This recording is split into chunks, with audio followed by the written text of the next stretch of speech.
चलिए जानते हैं आज की देश और दुनिया की सिलेक्टेड काम की और महत्वपूर्ण 50 बड़ी खबरों को सिर्फ 10 मिनट में। पर अभी तक आपने इस वीडियो को लाइक नहीं किया तो लाइक कर दीजिए। लोकसभा चुनाव 2024 में नरेंद्र मोदी लगातार तीसरी बार बनेंगे प्रधानमंत्री। गृह मंत्री अमित शाह का बड़ा दावा, कहा जनता देश से गद्दारी करने वालों को कभी नहीं चुनेगी। पीएम मोदी ने की यूपी, मध्य प्रदेश, महाराष्ट्र समेत 7 राज्यों में टेक्सटाइल पार्क बनाने की घोषणा, कहा दुनिया के लिए भारत बनेगा एक उदाहरण। जून में योग दिवस पर अमेरिका जाएंगे पीएम मोदी, शिकागो में इंडियन कम्युनिटी से मिलेंगे। साथ ही बड़ी खबर यह है कि पीएम मोदी के लिए डिनर होस्ट कर सकते हैं जो बाइडेन। केंद्रीय एजेंसियों के खिलाफ मार्च के अंतिम सप्ताह, अप्रैल के पहले सप्ताह में एकजुट होगा पूरा विपक्ष, दिल्ली में करेगा बड़ी बैठक। चीन सीमा पर कम नहीं होगी सैनिकों की संख्या, आर्मी चीफ मनोज पांडे बोले हालात स्थिर, कड़ी नजर रखने की जरूरत, भारतीय सेना मुंह तोड़ जवाब देने के लिए तैयार। पीएम मोदी और शेख हसीना ने भारत बांग्लादेश मैत्री पाइपलाइन का किया उद्घाटन, लागत 377 करोड़, सालाना 10 lakh metric ton high speed diesel की होगी सप्लाई।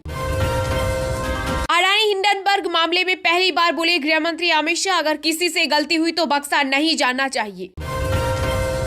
यूपी में बिजली कर्मचारियों की हड़ताल करने पर हजारों घरों की बत्ती गुल, दोगुने दाम पर मिल रहा पीने का पानी, मोबाइल बंद, मोमबत्ती के सहारे लोग।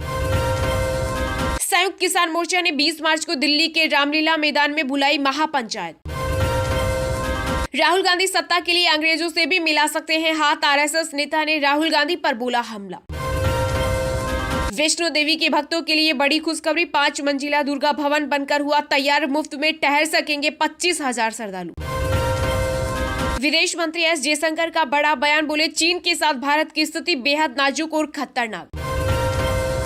महाराष्ट्र में वायरस का डबल अटैक, इन्फ्लुएंजा कोरोना साथ में मचा रहे हाहाकार, दिल्ली में एडवाइजरी H3N2 से अब तक 9 लोगों की मौत। बागेश्वर धाम के पंडित धीरेन्द्र शास्त्री के गढ़ में गरजे चंद्रशेखर, कहा आंख दिखाने वाले पाखंडी का इलाज हो जाएगा। दवाओं की ऑनलाइन मार्केट पर मंडरा रहा खतरा, FICCI ने केंद्र सरकार को लिखी चिट्ठी, गिनाए फायदे। बेरोजगार युवाओं की किस्मत को मिली चाबी, 20 लाख लोगों को रोजगार देने जा रही केंद्र सरकार, केंद्रीय मंत्री पीयूष गोयल ने दी जानकारी। देश में बदला मौसम का मिजाज, दिल्ली, यूपी, उत्तराखंड समेत कई राज्यों में अगले 3 दिनों तक बारिश के साथ आंधी और ओलावृष्टि के आसार। देश में 5G के बाद अब 6G की तैयारी, भारत ने 100 पेटेंट किए हासिल, IT मंत्री अश्विनी वैष्णव ने दी जानकारी। केंद्रीय कानून मंत्री किरेन रिजिजू ने रिटायर्ड जजों को दी सीधी धमकी, बोले जुडिशरी और सरकार के बीच पैदा कर रही गलतफहमी भुगतेंगे अंजाम। जम्मू कश्मीर में आतंकी फंडिंग से जुड़े मामले में SIA की बड़ी कार्रवाई, 8 जगहों पर मारे छापे। भगवान तक पहुंचने के रास्ते अलग लेकिन मंजिल एक, सामवेद के पहले उर्दू अनुवाद का विमोचन कर बोले RSS प्रमुख मोहन भागवत। यूपी में बिजली संबंधित हड़ताल करने पर अलग अलग जिलों में कर्मचारियों के खिलाफ FIR हुई दर्ज, 650 को नौकरी से निकाला। कोरोना की तरह होगा H3N2 वायरस से मुकाबला, भारत बायोटेक बना रही वैक्सीन। जहां अमेरिका और यूरोप के विकसित देश लड़खड़ा रहे, वहां भारत के बैंक मजबूत हो रहे, होली मिलन समारोह में बोले रक्षा मंत्री राजनाथ सिंह।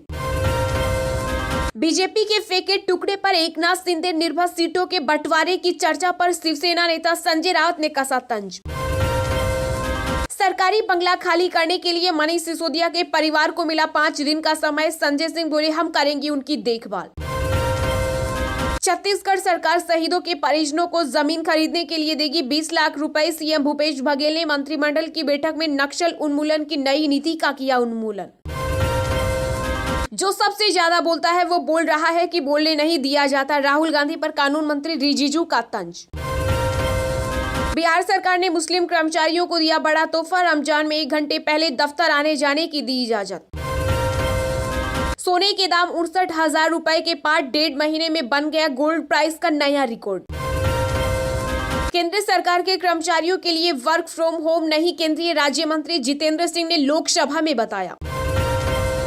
2 कदम तुम चलो, 2 कदम हम चलेंगे, गृह मंत्री अमित शाह ने संसद में गतिरोध दूर करने पर बताया फॉर्मूला। मीडिया को सलाह देने के बहाने केंद्रीय मंत्री अनुराग ठाकुर ने राहुल गांधी पर कसा तंज, बोले भारत को नुकसान पहुंचाने वालों से रहे सतर्क।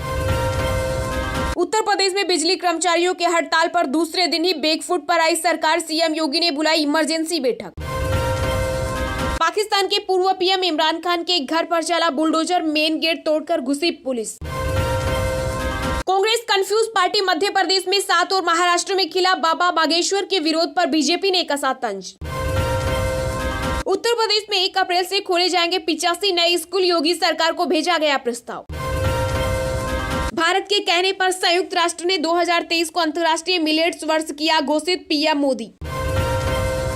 मिलेट्स केमिकल मुक्त खेती का बड़ा आधार, सम्मेलन का उद्घाटन कर बोले पीएम मोदी। रूस, यूक्रेन, चीन, पाकिस्तान परेशान, भारत ने चुपचाप बनाया S-400 जैसा हथियार। बॉर्डर के दोनों ओर सेना की भारी तैनाती, आर्मी चीफ मनोज पांडे बोले चीन का पीछे हटने का इरादा। राम मंदिर का निर्माण कार्य देख भावुक हुए केशव प्रसाद मौर्य, सिर पर रखी श्री राम लिखी हुई शिला।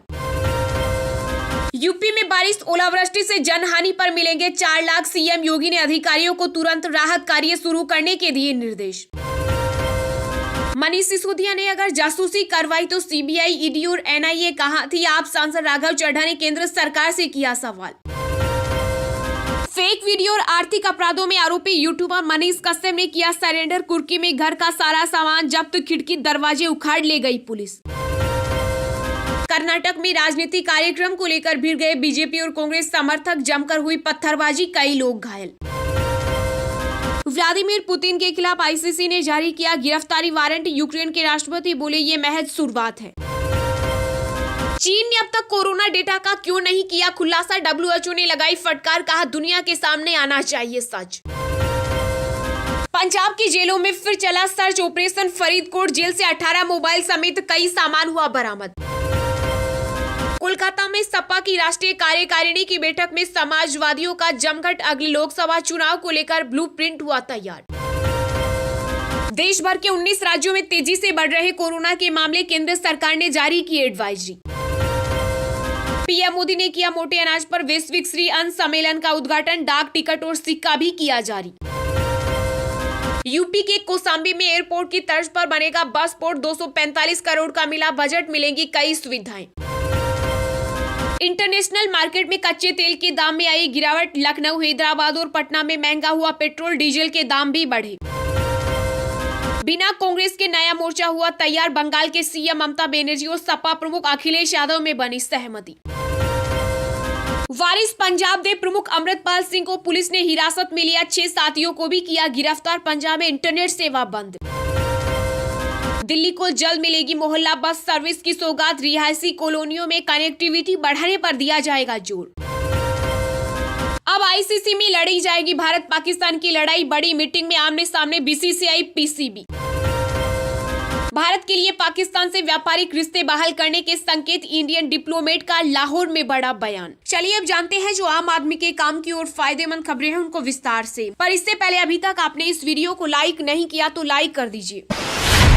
पीएम मोदी ने किया मोटे अनाज पर वैश्विक श्री अन्न सम्मेलन का उद्घाटन, डाक टिकट और सिक्का भी किया जारी। जी हां, प्रधानमंत्री नरेंद्र मोदी ने नई दिल्ली में भारतीय कृषि अनुसंधान संस्थान के राष्ट्रीय कृषि विज्ञान परिसर के सुब्रमण्यम हॉल में मोटे अनाज पर 2 दिन तक चलने वाले वैश्विक सम्मेलन का उद्घाटन किया। इसके साथ ही उन्होंने इस साल मनाए जा रहे अंतर्राष्ट्रीय मोटे अनाज वर्ष के अवसर पर एक डाक टिकट और एक सिक्का भी जारी किया। कार्यक्रम के दौरान मोटे अनाज पर एक वीडियो भी जारी किया गया। सरकार ने मोटे अनाज को श्री अन्न नाम दिया है। इस कार्यक्रम में केंद्रीय कृषि मंत्री नरेंद्र सिंह तोमर और 6 देशों के उनके समकक्ष भी शामिल हुए। सम्मेलन में कई देशों के कृषि मंत्री, अंतर्राष्ट्रीय वैज्ञानिक, पोषण विशेषज्ञ, स्वास्थ्य विशेषज्ञ, स्टार्टअप उद्योग के दिग्गज और अन्य हितधारक भाग लेंगे। इस मौके पर अपने संबोधन में प्रधानमंत्री मोदी ने कहा कि हमारे लिए यह बड़े सम्मान की बात है कि भारत के प्रस्ताव और प्रयासों के बाद संयुक्त राष्ट्र ने 2023 को अंतर्राष्ट्रीय मोटा अनाज वर्ष घोषित किया है। उन्होंने कहा भारत मोटे अनाज या श्री अन्न को अंतर्राष्ट्रीय स्तर पर बढ़ावा देने के लिए लगातार काम कर रहा है। भारत के मोटा अनाज मिशन से 2.5 करोड़ लघु व सीमांत किसानों को लाभ होगा। मोटा अनाज प्रतिकूल जलवायु परिस्थिति में और रसायनों व उर्वरकों का इस्तेमाल किए बिना आसानी से उगाया जा सकता है।